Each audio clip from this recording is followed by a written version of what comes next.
Hello friends, welcome back to my channel Gyan Sankalp. तो friends, आज मैं वेस्टर्न पॉलिटिकल थिंकर में हन्ना अरेंट कराने वाली हूँ। जो आगामी कोई भी एग्ज़ाम आप अगर दे रहे हो, अगर आपका सब्जेक्ट पॉलिटिकल साइंस है तो ये क्लास आपके लिए काफ़ी हेल्पफुल है। ये वेस्टर्न पॉलिटिकल थिंकर हैं और यूजीसी नेट के सिलेबस में हन्ना अरेंट है। अगर आप किसी भी स्टेट का पीजीटी दे रहे हो या असिस्टेंट प्रोफेसर के लिए प्रिपरेशन कर रहे हो तो भी आपके लिए काफ़ी हेल्पफुल क्लास ये रहने वाली है। आज मैं हन्ना अरेंट को कंप्लीट कराऊंगी। इससे पहले भी मैंने काफ़ी सारे वेस्टर्न पॉलिटिकल थिंकर को अपने चैनल पे कंप्लीट करा रखा है। प्लेलिस्ट बनी हुई है, अगर आपने नहीं देखा है उसे तो प्लीज़ आप देख लीजिए। अगर फ्रेंड्स आप पहली बार मेरे चैनल पे आए हो तो प्लीज़ मेरे चैनल को सब्सक्राइब करें, मेरे वीडियो को लाइक करें और अपने फ्रेंड में शेयर करें। तो हम आज का क्लास स्टार्ट करते हैं। हन्ना आरेंट आधुनिक अमेरिकी दार्शनिक और राजनीतिक विचारक हन्ना आरेंट का जन्म हैनोवर जर्मनी में 1906 में हुआ। जर्मनी में नाजी के उदय के बाद उन्हें वहां से भागना पड़ा और फ्रांस के रास्ते वह संयुक्त राज्य अमेरिका पहुंच गए। वे मूलतः समुदायवादी हैं। अगर पूछिए हन्ना अरेंट किस विचारधारा के है समर्थक हैं तो समुदायवादी, ठीक है, जिन्होंने सरकार एवं नागरिकों के मध्य विद्यमान परंपरागत संबंधों को पुनः परिभाषित किया। पहली आधुनिक राजनीतिक विचारक जिन्होंने सार्वजनिक जीवन में इतना महत्व दिया। हन्ना आरेंट के विचार कार्ल्स जैस्पर एवं मार्टिन हाइडेगर से प्रभावित था। तो अगर ये क्वेश्चन पूछ ले कि हन्ना आरेंट का विचार किससे प्रभावित था, चार ऑप्शन दे दे तो कार्ल जैस्पर और मार्टिन हाइडेगर से प्रभावित था। अब हन्ना आरेंट की जो मेन आती है उनकी बुक से आती है कि उनकी कौन सी बुक है, तो उनकी बुक को आप प्लीज़ नोट डाउन कर लो। देखो, उनकी मेन बुक ऑन वायलेंस है और द ह्यूमन कंडीशन भी है, द ओरिजिन ऑफ टोटलिटेरिज्म भी है, on revolution, on violence, between past and future. ये जितने भी बुक है आप भी प्लीज़ नोट डाउन कर लो। इसको हो सकता है अगर नेट वेट मतलब हायर का एग्जाम दे रहे हो तो इसको कालक्रमानुसार भी सजाने दे दिया जाता है, तो इसकी डेट के साथ ही आप लिखना। पहले हो जाएगा, सबसे पहले हो जाएगा द ओरिजिन ऑफ टोटलिटेरिज्म 1951, फिर हो जाएगा द ह्यूमन कंडीशन 1958, फिर हो जाएगा आपका ये बिटवीन पास्ट एंड फ्यूचर 1961, फिर हो जाएगा ऑन रिवॉल्यूशन 1963, ऑन वायलेंस 1970। ठीक है, तो आप इसी कालक्रमान मतलब ऐसे मत लिखना, सबसे पहले ये बुक लिखना, फिर ये, फिर ये, फिर ये, फिर ये, ताकि आप जैसे लिखोगे आपके दिमाग में कि वैसे सेट होते जाएगा। अब है हन्ना आरेंट का राजनीतिक दर्शन। तो हन्ना आरेंट का मानना है कि यह सभी मानवीय जीवन के लिए व्यक्ति का सार्वजनिक होना आवश्यक है। हन्ना आरेंट ने राजनीतिक दर्शन में तीन मुख्य धाराएं, पहला सहभागिता का सिद्धांत, यह राजनीतिक स्वतंत्रता की अवधारणा पर आधारित है। दूसरा है उनकी मानवीय गतिविधियों में बहुलता के सिद्धांत। तीसरा है उनके मानवीय कार्यों का दार्शनिक मानव शास्त्रीय सिद्धांत। तीसरा है हन्ना आरेंट के राजनीतिक चिंतन में स्वतंत्रता को अत्यधिक महत्व दिया गया। अपने पुस्तक बिटवीन पास्ट एंड फ्यूचर में उन्होंने कहा कि राजनीति का अस्तित्व स्वतंत्रता है, उनके अनुभव का क्षेत्र उसका कार्य है। द ह्यूमन कंडीशन में हन्ना, अब ये भी ना किस किस बुक में उन्होंने क्या क्या कहा ये भी हमें पता चल रहा है, ठीक है, ये भी आप ध्यान रखना। तो ह्यूमन कंडीशन में क्या बोला, हन्ना आरेंट ने कहा है कि आधुनिक विश्व में राजनीति को आर्थिक गतिविधियों से द्वितीयक माना जा सकता है और राजनीति को भौतिक एवं घरेलू आवश्यकताएं पूर्ण करने के प्रशासनिक यंत्र के रूप में देखा जा रहा है। यह सर्वाधिकारवाद के विकास में सहायक है। राष्ट्रीय क्षेत्र स्वतंत्र गतिविधि एवं निर्णय का क्षेत्र है। यूनानी युग में निजी एवं सार्वजनिक गतिविधियों के मध्य स्पष्ट विभाजन था जो अब समाप्त होता जा रहा है। आरेंट के अनुसार प्लेटो एवं मार्क्स जैसे विचारक राष्ट्रीयता विरोधी विचारक है, क्योंकि मार्क्स ने व्यक्ति को निश्चित वर्ग तक सीमित कर दिया एवं प्लेटो ने उसे राज्य के अधीन कर दिया।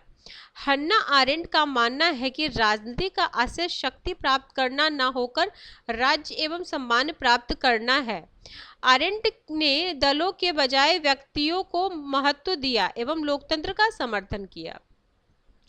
आगे है राज्य एवं व्यक्ति का संबंध। तो राज्य और व्यक्ति के संबंध में उनकी क्या विचार है? तो द ओरिजिन ऑफ टोटलिटेरियनिज्म में हन्ना आरेंट ने सर्वाधिकारवाद का विरोध किया, क्योंकि यह पूर्ण आतंक पर आधारित है और व्यक्ति के जीवन में सभी पक्षों पर नियंत्रण कर लेता है, जिसमें व्यक्ति की स्वतंत्रता एवं अधिकार समाप्त हो जाता है। सर्वाधिकार में पूर्ण प्रभुत्व द्वारा समूचे मानव की व्यक्तित्व का विनाश किया जाता है, व्यक्ति की स्वतंत्रता का विनाश हो जाता है। हन्ना आरेंट के अनुसार सर्वाधिकारवाद की उत्पत्ति का मूल कारण व्यक्ति स्वयं है, क्योंकि प्रथम विश्व युद्ध के बाद जब जर्मनी में बेरोजगारी और मुद्रास्फीति अधिक हो गई तो लोगों ने आर्थिक समृद्धि प्राप्त करने हेतु हिटलर के नेतृत्व को स्वीकार कर लिया। व्यक्ति के निजी एवं सार्वजनिक जीवन का विभाजन समाप्त होने के कारण ऐसा हुआ। व्यक्ति ने क्रिया के बजाय स्वयं को लेकर काम और मजदूर तक सीमित कर लिया। इसलिए हन्ना आरेंट सर्वाधिक बल क्रिया पर देता है। उन्होंने मानव जीवन के 3 स्रोत का उल्लेख किया है, एक्शन, वर्क और लेबर। ये भी ध्यान रखना, उन्होंने 3 स्रोत बताए। एक्शन, तो जीवन की सर्वश्रेष्ठ गतिविधि राजनीतिक एवं नैतिक कार्य है। अगला वर्क, जिसमें अस्थायी वस्तु का निर्माण होता है। लेबर, शारीरिक आवश्यकता को पूर्ण किया जाता है, अतः प्रतिदिन कार्य करना पड़ता है। मानव की ये आवश्यकताएं पशुओं के समान है। आगे बोलते हैं, यदि मानव अपनी शक्ति का सामूहिक प्रयोग करे और स्वतंत्रता को बनाए रखने के लिए सार्वजनिक गतिविधियों में सक्रिय भागीदारी करे, तब भविष्य में सर्वाधिकारवाद की पुनरावृत्ति संभव नहीं होगी। क्रांति का विचार, अब उनमें क्रांति का विचार क्या है? अपनी किताब ऑन रिवॉल्यूशन में हन्ना आरेंट ने गणतांत्रिक शासन प्रणाली का समर्थन किया। अब यही क्वेश्चन बन जाएगा कि गणतांत्रिक प्रणाली का हन्ना आरेंट ने किस बुक में इसका समर्थन किया? तो ऑन रिवॉल्यूशन में उन्होंने किया। इनके जब फ्रेंड्स आप पढ़ते हो ना, तो खुद से उसमें क्वेश्चन क्रिएट करना स्टार्ट करो, तब आपकी तैयारी अच्छे से हो जाएगी। और फ्रेंड्स, इसके अलावा मेरे चैनल पे पॉलिटिकल साइंस की यूजीसी नेट के सिलेबस के अकॉर्डिंगली मैंने पब्लिक एडमिनिस्ट्रेशन भी करा रखा है और कंपैरेटिव पॉलिटिक्स भी, और वेस्टर्न पॉलिटिकल थिंकर तो हो ही रहा है, 2-3 ही थिंकर अब बचे हैं, और थ्योरेटिकल पार्ट भी, मतलब पॉलिटिकल थ्योरी की भी क्लासेस मैंने ले रखी है, और उसके साथ मैंने एमसीक्यू भी करा रखा है, क्योंकि टॉपिक ख़त्म होते ही मैं उसका एमसीक्यू भी करा देती हूँ। तो प्रैक्टिस सेशन मेरे चैनल पे आपको काफ़ी सारे मिल जाएंगी एमसीक्यू भी, तो आप वो भी देख लेना। अगला है, आरेंट ने फ्रांसीसी एवं अमेरिकी क्रांति में तुलनात्मक अध्ययन किया एवं अमेरिकी क्रांति को ज़्यादा बेहतर माना। अब यही देखो, उन्होंने अमेरिकी क्रांति को ज़्यादा बेहतर माना फ्रांसीसी क्रांति से, क्योंकि इसमें व्यक्ति की स्वतंत्रता को मूल स्थान दिया गया एवं हिंसा को अस्वीकृत कर दिया गया। हन्ना आरेंट ने अमेरिकी क्रांति को क्या कहा? स्वच्छ क्रांति की संज्ञा दी। अब ये भी लिख लो कि क्वेश्चन बन जाएगा कि अमेरिकी क्रांति को किसने स्वच्छ क्रांति की संज्ञा दी? हन्ना आरेंट। अगला, फ्रांसीसी क्रांति आवश्यकता की कहानी ले, ठीक है, जिसका मूल उद्देश्य समाज में पूर्ण सामाजिक एवं आर्थिक परिवर्तन था। इसमें हिंसा का निर्माण हुआ, इसलिए यह असफल रही। मतलब इसकी इन्होंने आलोचना की और इसको अमेरिकी क्रांति की इन्होंने इसको सकारात्मक बोला और इसे नकारात्मक बोला। आवश्यकता पर अधिक बल देने के कारण उन्होंने मार्क्स की आलोचना की। आगे, सर्वाधिकारवाद के प्रति हन्ना आरेंट का दृष्टिकोण। तो हन्ना आरेंट ने अपनी पुस्तक द ओरिजिन ऑफ टोटलिटेरिज्म में कहा है कि सर्वाधिकारवाद आतंक पर आधारित विचारधारा है, जिसमें एक दल के शासन को वैधानिक प्रदान की जाती है, जिसमें असीमित बल प्रयोग किया जाता है और विचारधारा को अधार्मिक स्वरूप प्रदान किया जाता है, तथा जिसके समर्थन एक ऐसी राजनीतिक व्यवस्था का निर्माण का नारा देते हैं जो कल्पनालोकीय होती है। सर्वाधिकारवादी विचारधारा पूर्ण आतंक पर आधारित है। इसके द्वारा मानव जीवन के सभी पक्षों पर पूर्ण नियंत्रण किया जाता है। व्यक्तियों की स्वतंत्रता एवं अधिकारों का पूर्ण लोप हो जाता है और इसमें व्यक्तियों की व्यक्तित्व का विनाश कर दिया जाता है तथा उनके कार्य की क्षमता को नष्ट कर दिया जाता है। अतः सर्वाधिकारवाद विचारधारा धुर राष्ट्रवाद विचारधारा है। ठीक है, अतः सर्वाधिकारवाद विचारधारा क्या, धुर राष्ट्रवादी विचारधारा है। सामान्य अधिनायकवादी व्यवस्था स्वेच्छाचारी एवं सर्वाधिकारवादी व्यवस्था के मध्य अंतर किया। सामान्य अधिनायकवादी निरंकुश व्यवस्थाओं में राज्य शक्ति का प्रयोग उस परिस्थिति में करता है जब विपक्ष का दमन करना हो, लेकिन सर्वाधिकारवादी शासन में दमन शीर्ष पर तब पहुंचता है जब विपक्ष का पूर्ण अभाव हो जाता है। हन्ना आरेंट के अनुसार सर्वाधिकारवाद की उत्पत्ति का मूल कारण व्यक्ति स्वयं है, क्योंकि प्रथम विश्व युद्ध के बाद जर्मनी में बेरोजगारी और मुद्रास्फीति अत्यधिक थी तथा लोगों को भ्रम प्राप्त था।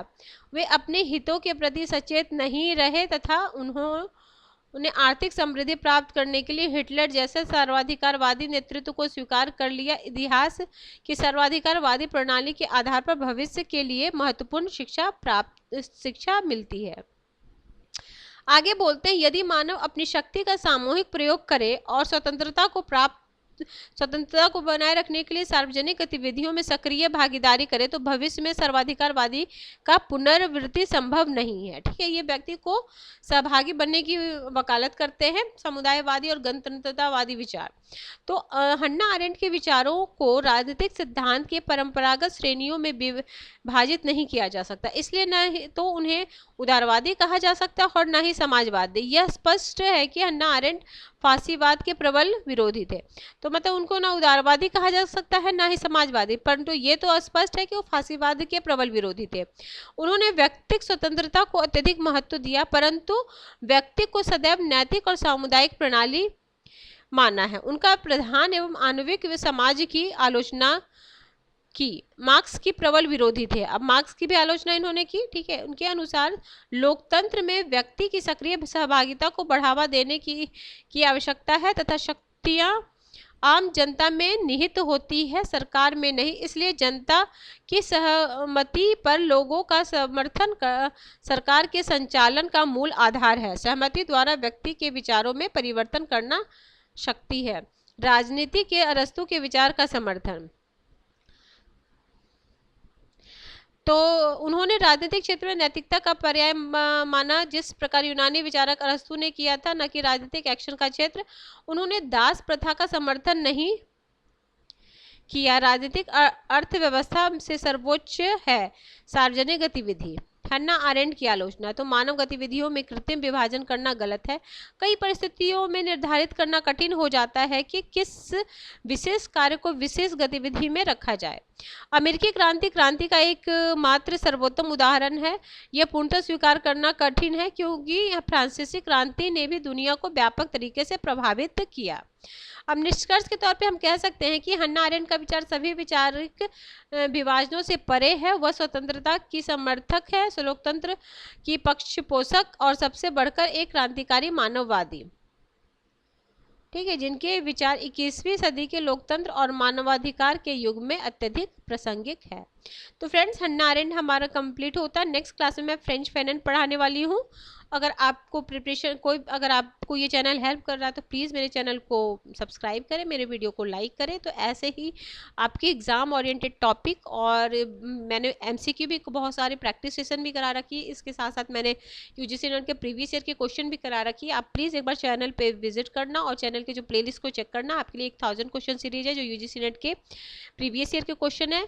साथ में मैंने UGC नेट के ईयर वाइज भी क्वेश्चन करा रखे हैं। साथ में मैं पेपर 1 UGC नेट का भी क्वेश्चन करा रही हूँ। इसके अलावा अगर आप TGT PGT भी दे रहे हो तो आपको पॉलिटिकल साइंस और हिस्ट्री की क्लासेस यहाँ पे मिल जाएंगी। तो ठीक है फ्रेंड्स, अगर आपको हेल्प कर रहा है ये चैनल तो प्लीज़ मेरे चैनल को सब्सक्राइब करें, मेरे वीडियो को लाइक करें और अपने फ्रेंड में शेयर करें। Till then bye bye, see you in next video.